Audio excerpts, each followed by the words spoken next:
కులశేఖరుడు భగవానుణ్ణి రకరకాలుగా ప్రార్థన చేస్తూ మరణకాలమందు భగవానుడి యొక్క నామస్మరణ కనుక మనం చేస్తే అలా చెయ్యాలి అని అనుకుంటే ఒక్కొక్కసారి కుదరవచ్చు, మరొకసారి కుదరకపోవచ్చు.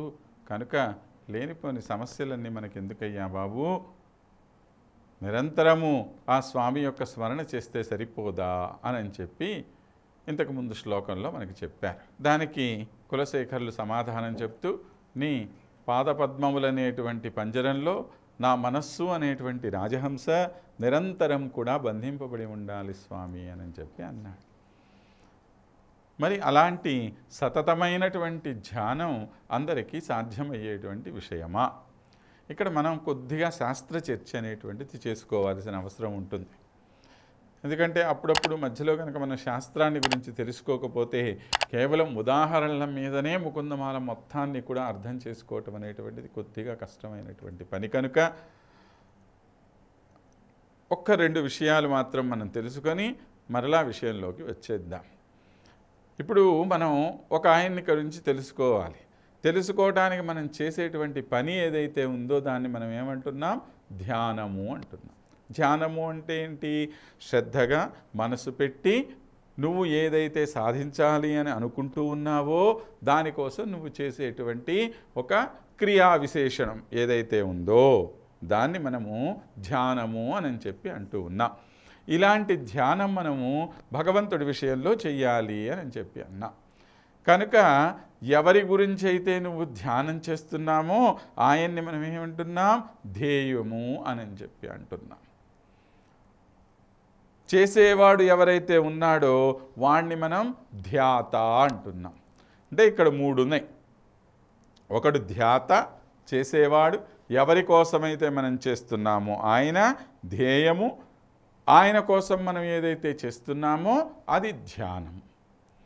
ఈ ధ్యాత ధ్యేయం కోసం చేసేటువంటి పని ధ్యానము అన్నాం. ఇప్పుడు ఇది చేస్తూ ఉండంగా ఏమవుతోంది? ధ్యాత ధ్యేయము కొరకు చేయునటువంటి పని ధ్యానము. ఇలాగా ఇది తిరుగుతూ ఉన్నదనుకోండి.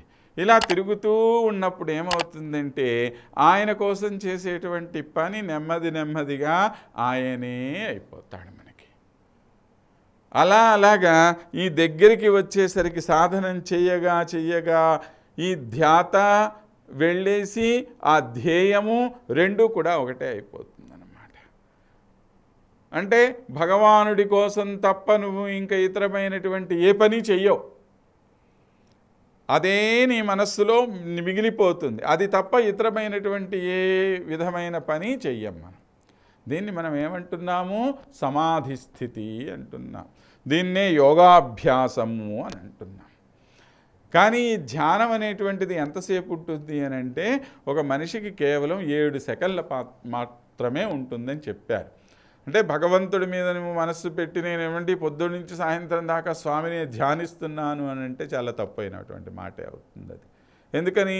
నీ మనస్సు నిజంగా అంతసేపు ఆ భగవానుడి మీద కేంద్రీకరింపబడి ఉండదు. కేవలం ఒక 7 సెకన్లు మాత్రం ఉంటుంది. తర్వాత ఈ మనస్సు నెమ్మదిగా పక్కకు మరుగుతుంది. అలా వెళ్ళిపోయి ఎక్కడో మీ పిల్లల మీదో, మీకు సంబంధించినటువంటి వాళ్ళ మీదో, మీరు చేసేటువంటి ఇతరమైనటువంటి పనుల మీదో దేనో ఒక దాని మీదకి పోతుంది. అప్పుడు ఏం చేస్తాము?